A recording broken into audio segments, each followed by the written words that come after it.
북한이 최신 무기 있다고 하던데. 최근에 들어서는 이제 핵잠수함 만들겠다고 해요. 기존에 있는 로미오급 잠수함 길이만 한 10m 정도 느려. 핵잠수함 별거 있어? 핵무기 싫으면 핵잠수함 있지. 리무진처럼 이렇게. 그렇게 해도 돼요? 북한이 최근에 휴전선 코앞까지 전술도로 공사한다고 하는데, 지금 휴전선이 아니라 경계선을 만드는 경계선. 체제 유지를 위한 다분히 내부 단속용. 북한 뭐 핵무기도 있지, 또 130만 명의 군인들이 있지, 그래서 오히려 한국보다 세다, 이거 맞는 말인가요? 물어보면 걱정하면서 물어본 거죠. 숫자가 많은데 어떻게 할 거냐. 그렇죠. 한국 군사를 요약하면은 우리가 이렇게 얘기할 수 있죠. 여러분 안녕하세요. 국격 없는 클래스의 MC를 맡은 영국에서 온 피터입니다. 반갑습니다. 안녕하세요. 대한민국에서 34년, 탐라 아일랜드에서 7년차 살고 있는 유튜버는 힘의길입니다. 반갑습니다. 반갑습니다. 안녕하세요. 저는 미국에서 온 부르기라고 합니다. 한국에 온 지 10년이 되었고 오늘도 열심히 해보겠습니다. 잘 부탁드립니다. 반갑습니다. 하고 또 오늘 저희에게 좋은 강의를 해주실 문근식 교수님 함께 하셨습니다. 안녕하세요. 저는 잠수함 전문가인데 우리 작가님들이 자꾸 다른 걸 시켜가지고 힘들어요. 근데 저번에 얘기해 주셨던 거 북한 석사 하셨나요? 천만다행으로 북한학과 박사과정을 받았기 때문에 고민하다 나왔는데 북한 데이터는 너무 틀린 게 많아요. 아 진짜요? 아무튼 큰 그림에서 북한은 얘기해야지. 네. 숫자 가지고 하면은 그 누가 얘기했어? 탈북자들도 다 틀려요. 아 잘 모를 수도 있고요. 국가정보 이런 데서 좀 좋은 자료를 해야 되는데 그건 또 극비로 취급하니까 아무튼 북한 오늘 제가 아는 대로 답을 할 테니까. 좋습니다.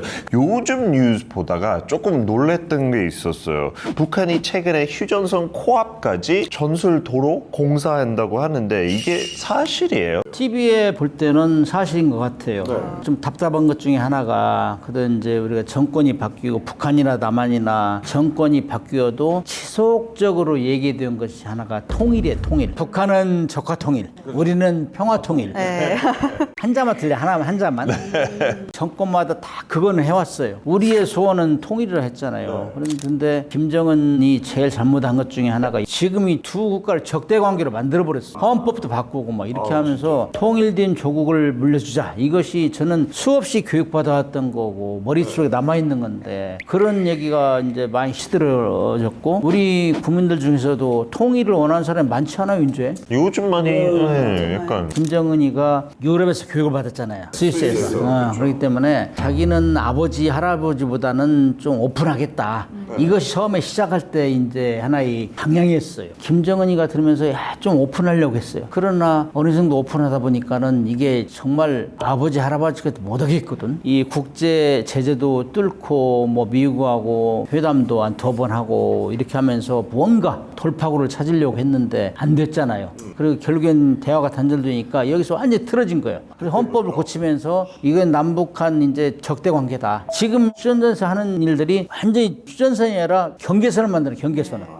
남북 다른 나라로 만드는 거예요. 아예. 그렇게 하면서 내부 단속을 하는 거지. 야, 내가 오픈했더니 안 되겠어. 이제 뭐 휴대폰도 많이 가지고 있고 이거 뭐 정보가 다 새나가. 아버지, 할아버지가 더 차단하려고 하는 거예요. 이제는 남한에 대해서는 도저히 함부로 할 수 없는 정도 돼버린 거예요. 국력이 너무 컸어, 남한은. GDP가 뭐 우리가 한 5, 60배, 60배 이상 되고 우리가 20, 30배 우리가 더 많잖아요. 국방비도. 2000년 전에 중국의 사마천이 얘기했잖아. 경제력이 나보다 100배 이상 되면은 경쟁을 포기하는 거예요. 경쟁을. 포기한 거예요? 포기하고 1000배 이상 되면 노예가 된다고 했어. 노예가. 아 그런 말이 있어요. 우리 있어요. 이미 우리하고는 안 되겠다 느끼는 거예요. 그래서 핵 미사일 잠수함을 비대칭 개발한 게 제일 유명해 그거예요. 아무튼 지금 뭐 북한이 남지 말라고 한다 뭐 이런 얘기는 우리가 지금 인공위성도 다 가지고 있고 옛날엔 인공위성 정보를 다 미국에 의존했는데 지금은 우리 거 뭐 5개 올라가 있잖아요. 그리고 또 한 40개 올린다고 하고. 그렇기 때문에 지금 뭐 북한이 남지 말라고 한다 뭐 이런 얘기는 다 뚫어지게 쳐다보겠는데 경거망동 할 수 없지. 그러니까 너무 대놓고 하는 것 같아요. 100km 정도 거리 길이가 된다 그러더라고요. 진짜 이거 좀 슬픈 움직임이네요. 그게 건설적인 거면 괜찮은데 그 건설적이에요? 그건 아니잖아요. 체제 유지를 위한 다분히 내부 단속용 이런 생각이 들어요. 김정은이 저랑 동갑이거든요. 아 진짜 친구예요? 제가 아는 83년 중에 제일 잘 나가는 애긴 하거든요.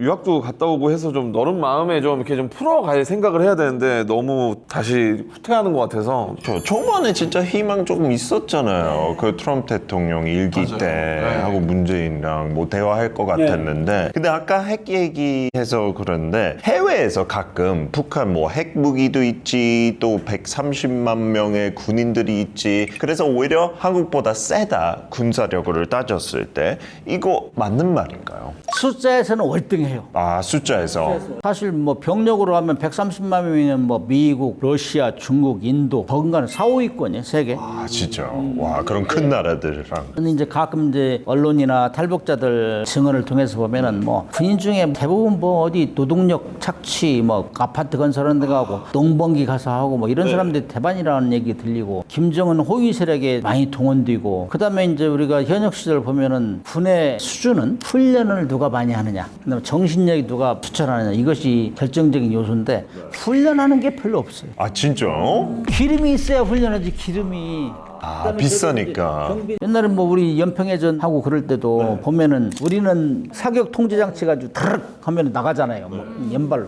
걔들은 보고 쐈잖아 보고. 아 진짜 병력 그렇게 많이 있더라도 안 되는 거죠. 약간 열병식에 올인하는 타입. 그렇죠. 보여주기식 많이 하죠. 그때 이제 기름 한번 모아놓은 거 싹 쓰고. 열병식도 돈 많이 들어요. 연습 엄청나게 하거든. 그것도 대표 선수들만 모아놓고 하는 경우도 많아요. 하다가 뭐 탱크 작동 안 되고 그러면 망신딸 떠는 거죠. 그렇죠. 그래서 뭐 최근에 들어서는 열병식도 밤에 하잖아요. 밤에. 가짜 무기 같은 것도 있다는 얘기도 제가 어디서 들었거든요. 모형 같은 모형 같은 거 보여주기식. 우리가 이제 열병식 하면은 뭐 화성 몇 행이다, 화성 18형, 화성 20형 다 얘기하는데 어떤 거는 만들지도 않았는데 사실 더미탄이라고 하지.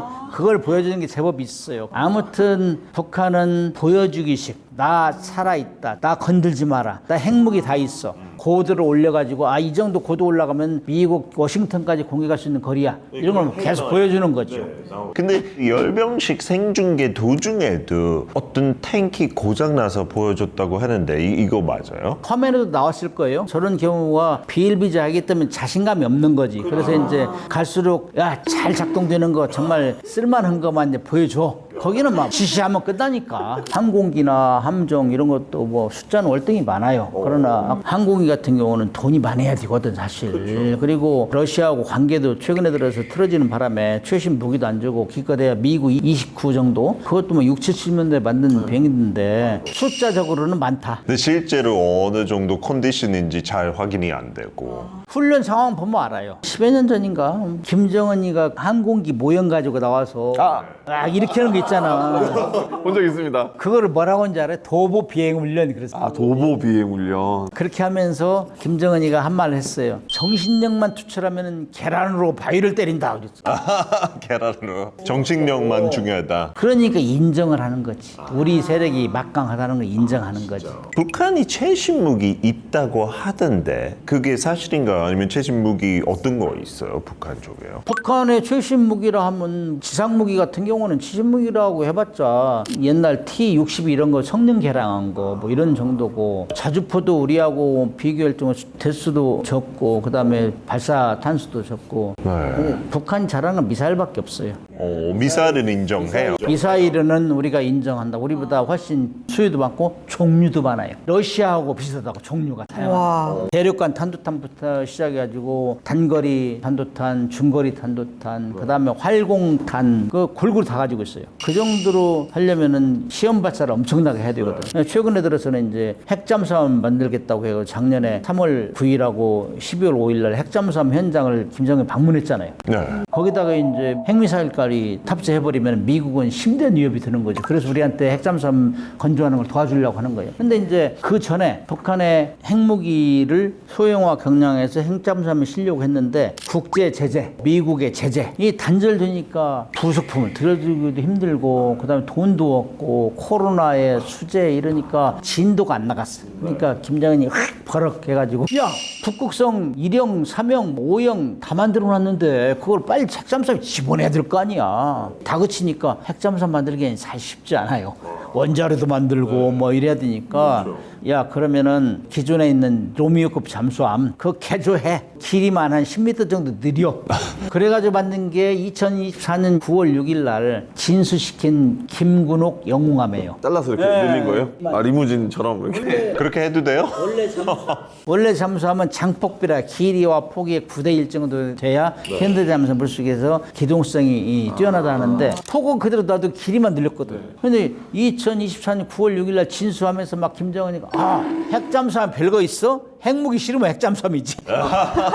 핵 추진 안 해도 핵잠수함이라 이거지. 핵동력 잠수함이 아니고 그냥 핵무기 싫으면 핵잠수함이라 이거예요. 그래서 나오는 전술핵 공격 잠수함이라고 새로운 용어를 만들어낸 거예요. 원래 그렇게 진수 물에 띄우는다는 거는 통상적인 절차는 물에 진수를 하면 1년이면 시험 평가를 다 끝내요. 물 속에 들어갈 때 물이 새느냐, 속력은 제대로 나느냐, 전속 시험, 무장 발사 시험, 소음은 시끄럽지 않나요? 다 체크하려면 1년 정도 걸려요. 그러면은 오케이 해군에서 요구한 대로 다 만족합니다. 그러면 해군에 인도한다고 1년 정도 걸려요. 통상 대부분의 나라에서. 네. 근데 지금 소식이 없잖아요. 한 2년 전인데. 시험 평가 끝났다는 얘기가 안 들려. 끝났으면 막 대대적으로 선전할 거 아니에요. 아, 뭔가 문제 있네요. 그게 이 북한 잠수함이 현 주수예요. 그래서 지금 핵 잠수함 만든다고 큰 소리 뻥뻥 쳤는데 그것도 제대로 되겠느냐? 디젤 잠수함 제대로 안 나오는데 그런 상황이에요. 물 새나 보네요. 근데 아까도 살짝 얘기했지만 북한 군인들은 국가 지키는 군인보다 진짜 그냥 한 사람 김정은 지키는 군인이다. 이거 진짜 사실처럼 받아들이면 되나요? 그것도 공공연한 비밀? 오피셜 뭐라 그러지? Official secret. 10만 호위 세력 그러잖아요. 10만 호위 세력. 이 10만 명은 정말 잘 먹고 잘 사는 사람들이에요. 오. 정말 이거는 불가사의 중에 세계 한 8대 불가사에 들어갈 거예요. 어떻게 3대가 그렇게 체제를 유지하느냐. 돈도 없으면서. 어떻게 그렇게 주민들이 귀와 눈을 막냐. 이건 그냥 불가사에 불가사에. 워낙 김정은 1인만 숭배하는 나라니까 예를 들어서 전복됐을 때 그걸 받아들일 2인자가 준비가 아예 되지 않는 상황인 거죠. 그게 특징이죠, 특징. 그러니까 그렇게 되면은 나라가 어디로 갈지 모르지. 그래서 정상국가가 아니라 그러는 거예요, 정상국가. 그럼 북한의 그 방어 체계는 어떻게 돼 있어요? 우리도 수도군단은 서울을 방어하잖아요. 그것이 제일 외곽이고, 그다음에 뭐 나머지는 호위사령부, 그다음에 근접 경호부대, 그다음에 최근에는 뭐 한 10여 명이 이렇게 따라다니겠죠. 사실 우리가 드론 이런 것이 이제 무서운 무기로 되는 거예요. 안 잡히고. 네. 그런 걸 두려워할 거예요, 상당히. 아무튼 그렇게 수십 년간을 에워싸왔기 때문에 참수작전 이런 거 하기 쉽지 않아요. 트럼프 대통령하고 싱가포르 회담하고 하노이 회담 2번이나 하면서 정상이라는 이미지를 줬잖아. 그렇게 만나고 또 참수작전을 한다는 게 쉬운 건 아니에요. 뭔가 제 개인적인 생각인데 최근에 이제 이스라엘이랑 이란이랑 전쟁이 약간 이제 끝물로 가고 있잖아요. 근데 그 이제 전쟁이 끝난다고 했을 때 막 나오던 뉴스가 트럼프 다음 타겟은 어디냐? 북한이다. 이런 뉴스가 많아서 뭔가 나 건들지 마. 나 지금 건들면 가만 안 둬. 약간 이런 식으로 보여주기 위해서 더 자극적으로 하는 걸 수도 있을 것 같아요. 근데 북한을 함부로 건들 수 없는 게 미국이 우리가 있잖아, 우리가. 북한은 무조건 나를 공격해? 바로 서울이야. 서울은 바로 불받아들일 수 없어. 이것 때문에 못한 거예요. 우리 북핵 위기가 94년도 있었고 2023년 그때 2번 있었는데 이때도 사실 미국에서 폭격하려고 했어요. 우리가 못하겠지. 오. 사실 우리가 가진 것이 훨씬 많잖아요, 북한보다. 그렇기 때문에 우리가 제일 손해나는 거. 우리는 뭐 모든 면에서 10대 강국인데 북한은 나 건들면 서울은 불바다야. 이거 항상 그거 가지고 여태까지 했다. 거기다 요즘에는 딱 핵무기? 딱 공갈무기 아니야. 핵무기 사용 못할 것 같지? 나 전술핵 무기까지 만들었어, 작게. 그래가지고 그리고 서울 아니면은 인천이나 대구 이런 데 거기만 터뜨려도 된다 이렇게 작게 만들어 가지고 그래서 요즘 연습해요. 부산을 핵무기를 공격하는 거 이렇게 연습하고 그런다고. 그래서 이제 북한이 장난이 아니다. 나 진짜 공갈무기가 아니다. 이런 걸 계속 강조하고 있는 거예요. 이렇게 북한 그렇게 들으면 또 되게 강하게 들었는데 한국 군사력랑 비교했을 때 어떤가요? 한국 군사력은 요약하면은 수적으로는 북한이 우위, 성능으로는 우리가 압도. 이 군사 무기라는 건 IT 기술이 베이스가 돼야 돼. 그다음에 반도체, 배터리 뭐 이런 거 다 들어가잖아요. 그런 거 보면 우리하고 북한은 비교가 됩니까? 북한은 뭐 생산 라인이 뭐 있냐고. 우리는 엄청나게 세계적인 탑으로 10등 안에 드는 게 많잖아요. 우리는 반도체, 배터리, 뭐 조선 능력 다 있기 때문에 화면을 통해서 가끔 막 미사일 거기서 발사하는 거 있는데 실질적으로 그렇게 하는지 모르겠어. 그냥 보여주기식. 그다음에 이제 북한이 제일 두려운 것 중에 하나가 조금 전에 얘기했지만 항공모함 전단이 4개가 초전에 이제 공격을 하기 때문에 이 핵무기를 분산시켜야 돼요. 그래서 지상에 있는 거는 다 표적이 되기 때문에 잠수함에 숨겨야 되고 그다음에 이제 수상함정, 그러니까 최연함 이런 거 만들어 거기다도 이제 순항미사일, SLCM 순항 핵무기를 실은 순항미사일 탑재하려고 하잖아요. 그래서 모든 곳에서 전술핵까지 이제 공격해주고 우리를 공격하겠다 이런 걸 한다고. 그럼에도 불구하고 다른 함정들, 수상함정도 아주 열악하기 짝이 없어요. 그다음에 항공기도 그야말로 제대로 날릴 수 있는가 이 정도로 이제 의심할 정도고 탱크도 보면은 옛날 거 구닥다리 구닥다리 가지고 있고 그래서 우리 같은 경우는 뭐 K9 저주포, K2 전차, 육군 이런 것들은 뭐 월드와이드잖아요 지금. K9 저주포 같은 건 뭐 5, 60%를 시장을 장악하고 있다고. K2 전차는 뭐 폴란드에서 완전히 홍보대사 역할을 해가지고 전 세계에 팔리고 있고 현무 미사일 우리가 비록 미사일은 늦게 시작했어요. 2021년도에 이제 미국에서 미사일 지침 해제를 했거든. 이때부터는 우리가 숨어서 다 했다고 우리가 뭐 미국에 살지 못하게 해도 다 했다고. 그래가지고 능력은 다 가지고 있었어. 그래가 지금 뭐 현무 미사일, 현무 6까지 하고 있잖아요. 현무 5 미사일 같은 건 뭐 엄청나게 탄두가 크고 핵 미사일에 버금가는 우리가 미사일도 늦게 시작했지만은 돈이 있잖아 우리는. 돈이 있으니까 생산 라인 늘리는 건 문제가 안 돼요. 핵만 없지 육군 무기, 해군 무기 같은 거는 이지스 구축함 이런 것들은요. 그 선진국 아니면 못 가져요. 우리 이지스 구축함 정주대항은 1조 6천억이라고 한 척에. 이건 대단한 거예요. 이런 거는 북한은 가질 수도 없고 KF-21 지금 양산하고 있고. 아, 공군. 그다음에 미국에서 사온 F-35A, 그다음에 F-15K, F-35A 같은 경우는 레이더 안 잡히고 가니까 제일 두려워하죠. 북한은 자체 개발은 꿈도 못 꾸고 또 사올 수도 없어요. 사올 돈도 없고. 아까 얘기했지만은 모형으로 보여주고 뭐 열병식 때 보여주는 것도 한계가 있으니까 야간에 해버리고 이제. 교수님 말씀 들어보니까 사실 그동안 뉴스를 이렇게 봐온 북한의 도발들을 보면 다른 무기도 많을 텐데 유독 미사일만 그렇게 바다에 쏘면서 많이 보여줬던 것 같아요. 그것만 자신 있으니까. 핵 미사일 잠수함은 세계 숫자는 제일 많잖아요. 근데 궁금한 게 있는데 왜 다른 곳보다 미사일 능력 왜 그렇게 발전했는지 좀 궁금해요. 우리가 이제 1대1로 하면은 내가 좀 힘이 더 세잖아. 안 되죠. 누구 옆에 누구 하나 도움을 받아야 되잖아. 이런 거 그걸 이제 비대칭이라고 비대칭. 그래서 주한미군하고 한국군하고 합치면 세계 최강이에요. 저는 독일에 한 5년 반 있으면서도 뭐 나토 훈련한 것도 보고 참관했는데 이 정도로 막강한 전력이 없어요.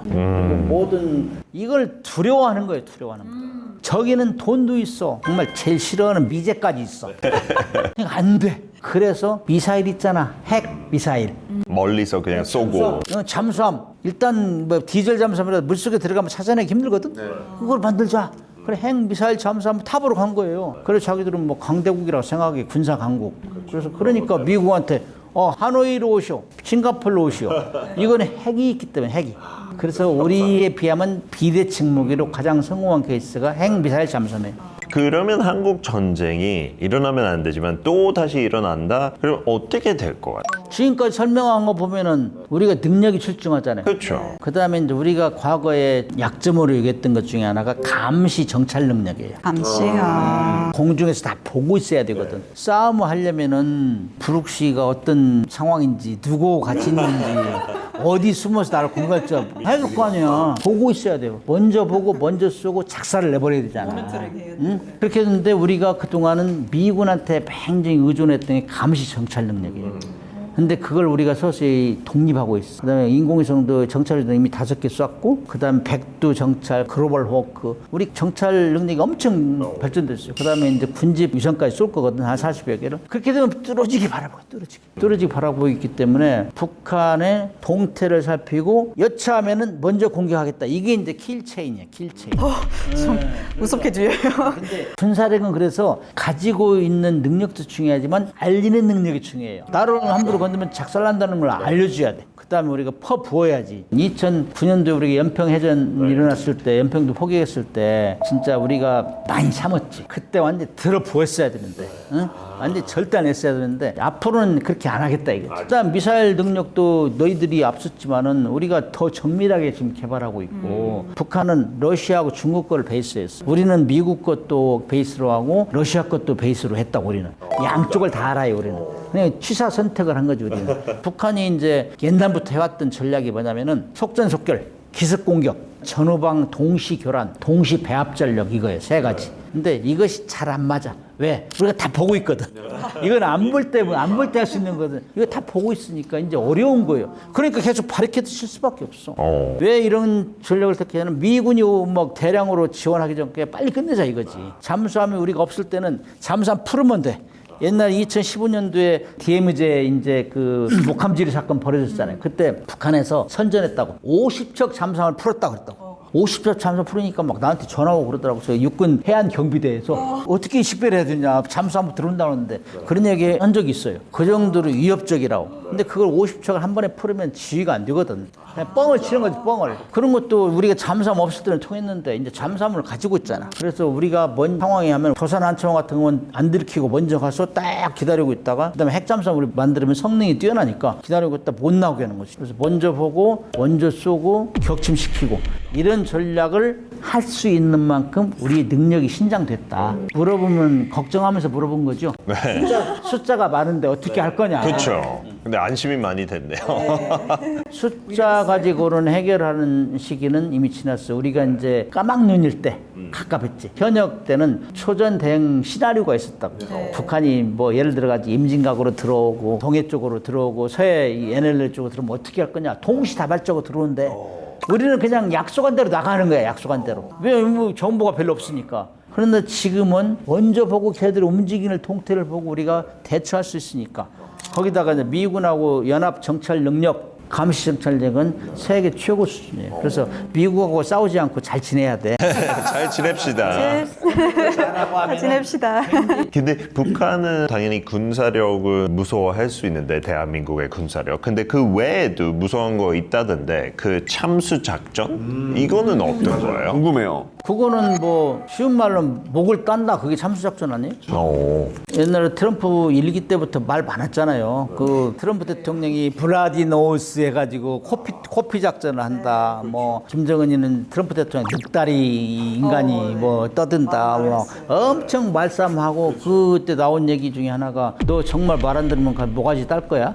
그게 참수작전이거든. 아까 얘기했지만 북한은 2인자를 안 두기 때문에 거기만 되면 무너질 것이다. 그런데 어떤 사람들은 그렇게 생각 안 해요. 무너질 거에 대비해서 집단 지도 체제를 다 이용하고 있다고. 왜냐? 자기들은 잘 먹고 잘 살거든. 그 상위 집단은. 아무튼 그럼에도 불구하고 혼란은 가중시키겠죠. 김정은이가 이제 제거되면. 그래서 그렇게 하면 우리 IR 자산으로 계속 보고 있는 거지. 이게 약간 1단계로 어딘지 먼저. 보고 있다가, 그다음에 유장도 많이 하잖아. 뭐 차량도 2-3개로 가고, 뭐 기차도 뭐 여기 탔다 저기 유장하지만은, 그럼에도 불구하고 데이터가 있으니까 그걸 가지고 위성이나 이런 데서 보고 있고, 뭐 싸위성 이런 데는 엄청나게 식별을 잘해요. 기상에 관계없이. 예처하면은 뭐 우리 F-35 이런 거 있잖아요. 그다음에 타우러스도 있고, 타우러스는 500km까지 날려서 비행기에서 딱 그 멀리서 쏘는 거예요. 벙커버스트라고 그런 것들은 가까이 가서는 이제 특작부대 있잖아. 우리 특임대 조용한 헬기를 이용해서 직접 제거하는 거죠. 오, 침투. 그런 작전은 미국이 제일 잘해요. 델타포스 뭐 이런 거 있잖아. 오바마 빈라덴. 빈라덴 제거할 때도 있잖아. 미국이 제일 잘해. 그런데 요즘에는 무인기를 사용한다. 무인기. 트럼프 대통령하고 김정은하고 사이 좋을 때는 그런 걸 별로 두려워하는데 요즘 이제 냉각기를 가면서 상당히 그런 걸 대비를 할 거예요. 그래서 우리는 아무튼 우리의 소원은 통일이다 이런 거를 다시금 나오게 해야 되는데 현 상태로 가면은 그런 얘기가 영원히 없을 것 같은 느낌이 들어요. 그래서 상당히 불안한데 근데 정말 무서울 것 같아요. 이게 하나하나가 되게 치명적이어서 4단계까지 못 버틸 것 같은데. 근데 그 작전은 미국이 제일 잘하고 그다음에 우리도 잘하는데 미국이 장비가 좀 우수해요. 무인 공격기 이런 것들이 우리보다 좀 낫지. 근데 미국이 도와줄 수도 있겠죠. 그런 작전이 뭐 같이 판단. 뭐 연합군이 형성돼 있으니까 그러나 이제 그거는 정치적인 판단이지 이 자리에서 얘기하면 잘못하면 지적받아요. 그렇죠. 근데 궁금한 게 이렇게 진짜 압도적으로 이제 대한민국이 위인 것 같은데 북한은 계속 그 강한 척 조금 도발하는 모습만 보여주는 게 아까 얘기한 것처럼 뭐 다른 방법이 안 먹혀서 아니면 내부적으로 무너지고 있나요? 왜 계속 그러는 거죠? 북한에서 전쟁이 일어나면은 누가 제일 억울하겠어요? 최상위급이에요. 10만 호위 세력, 잘 먹고 잘 사는 세력. 전쟁이 나면 그쪽이 가진 게 있는 사람이 억울하지. 아무것도 없으면 일해주거나 쳐겨주거나 굶어주거나 맞아주거나 똑같은 거 아니에요? 손에 할 거 많으니까 그 위쪽이. 북한은 무엇보다 중요한 체제 유지. 이대로가 좋다. 이보다 더 좋을 수 없다. 이거는 지도부. 요즘 배급이 떨어졌다는 얘기 들리잖아요. 그래서 뭐 92년도 뭐 고난 행군 시절 더 어렵다. 뭐 그러면서 뭐 사회 무슨 법을 만들어 가지고 뭐 나만 TV 보는 사람 처벌하고 막 만들어내잖아. 그 체제 유지를 해서는. 근데 그 체제 유지도 시간이 지남에 따라서 좀 무너지고 있다는 게 시그널을 나타내는 게 배급제가 이제 거의 사라졌다는 얘기고 각계 전투로 가는 거지 나 먹고 잘 사는데 내가 위에 말을 왜 들어? 이런 거죠. 그런 분위기가 떠오르는 거고 그다음에 뇌물 엄청나게 많이 왔다 갔다 하더라고요. 그중에 제가 깜짝 놀란 게 이제 사단장 할 때 10만 불, 분단장한테는 뭐 50만 불 그러더라고요. 그 돈은 어디서 나오는지 모르겠어. 그러게요. 10만 불이면 1억이거든. 큰 돈이잖아요. 우리 군에서도 그런 건 상상할 수 없는데 그러니까 그렇게 주면은 그걸 뽑아낼 수 있다는 얘기잖아. 그죠? 그러면 얼마나 악순환이 생기냐고. 분단장 운전병 하려면은 뭐 10,000불 써야 되고 뭐 그런 얘기도. 근데 이거 탈북자들의 증언이니까 이건 정확한 건 아니에요. 아무튼 거의 다 뇌물로 얼룩지는 이제 지도부의 명령이 안 먹혀 들어가는 이런 수준이에요. 그다음에 이제 최근에 들어서 러시아에 파병을 했잖아요. 이런 것도 사실 돌파구를 하나 마련하려고 그런 거예요. 코로나, 수해, 국제 제재 딱 막혀 있잖아. 그러니까 에너지 식량이 부족하잖아. 이것도 사실 지도부 입장에서는 외화벌이잖아요. 외화벌. 그걸 외화벌이면 북한은 나눠주는 게 아니잖아. 입마에 폭했었잖아요. 지도부에서. 그렇게 하면서 식량 에너지를 지원받았을 걸로 알고 그다음에 이제 군사기술, 미사일 부족한 거 뭐 이런 것들을 보완했으리라고 봐요. 핵잠수함 같은 경우는 뭐 원자로 분야를 아마 깔끔하게 정리를 못했을 거예요. 그래서 2021년도에 핵잠수함 설계 검토에 참여한 사람들 다 징계 매겨라 그런 적이 있어요.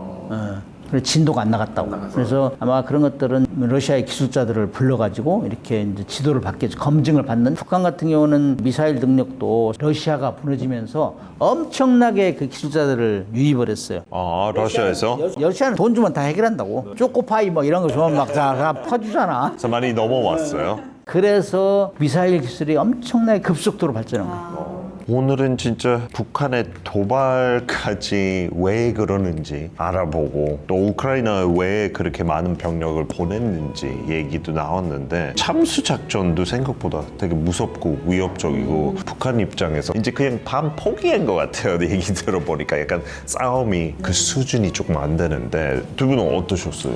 그냥 오늘 오랜만에 한번 또 제 동갑인 우리 김정은 다시 한번 이렇게 또 잘 지냈으면 좋겠는데 요즘에 갑자기 또 왜 그러는지 모르겠다는 생각이 좀 들었고요. 좀 좋은 일로 나중에 뉴스에서 봤으면 좋겠네요. 그러니까요. 브룩시 네, 어땠어요? 뭐 아주 전문적인 말씀을 듣다 보니까 굉장히 뜻깊고 뭐 도움이 되는 시간이었던 것 같습니다. 오늘 소감 한마디 부탁드려요. 오늘 뭐 영국, 미국 국제회의에 초대해 주셔서 감사드리고 우리의 소원은 통일이라는 노래를 어렸을 때부터 들었거든. 근데 그것이 지금 사라지는 마당이 있어요. 단일 민족으로서 굉장히 가슴이 아프고 이런 얘기도 함부로 못해요 요즘은. 야 통일 뭐 하면 뭐하냐. 지금 잘 살고 있잖아. 북한 하면 통일비 들어 막 이렇게 하는 사람도 많아요. 그러나 이제 단일 민족으로서 우리가 또 통일을 하면은 시너지 효과가 있잖아. 엄청나게. 남한만 가지고도 지금 세계 10대 강국에 들어있는데 그걸 북한을 유인하고 하면 참 좋을 것 같다는 생각이 들어요. 웃으면서 얘기했지만 속은 쓰레요, 사실. 왜 우리가 동족끼리 이렇게 담을 치고 적대 관계로 살아야 되느냐. 앞으로는 형님으로서, 큰 형님으로서 어떻게 유도할 것이냐. 완전한 단절, 이거는 민족에 대한 배신이다. 이런 생각을 가지고 우리가 힘을 모아야 돼요. 그렇게 하고 우리 또 이제 한국도 이 정도 크고 하는 데는 미국이 많이 도와준 게 사실이거든. 미국 협력을 지속적으로 유지하면서 우리가 큰 만큼 미국이 우리를 도와줬던 만큼 우리도 약소국에 대해서 개발도상국에 도와줘야 돼요. 그래야 국제사회에서 목소리를 낼 수 있다고. 그런 차원에서 오늘 국제회담에 감히 말씀드렸는데 시청자들께서 많이 응원해 주시고 우리 한국은 잘하고 있어요. 이 잘하는 방향 우리 힘을 같이 공유하고 쓸 수 있는 세계적으로 분위기를 만들었으면 좋겠다 하는 생각을 합니다. 이런 선한 영향력을 진짜 주고받으면 얼마나 좋겠어요. 그렇죠? 오늘 또 유익한 정보 주셔서 너무 감사하고요. 다음에 또 흥미진진한 주제를 모시겠습니다. 다음에 모실지는 모르겠지만은 뭐 모시고 싶어요, 저희는요. 안 바쁘면요. 네, 오늘 너무 감사했어요. 감사합니다. 감사합니다.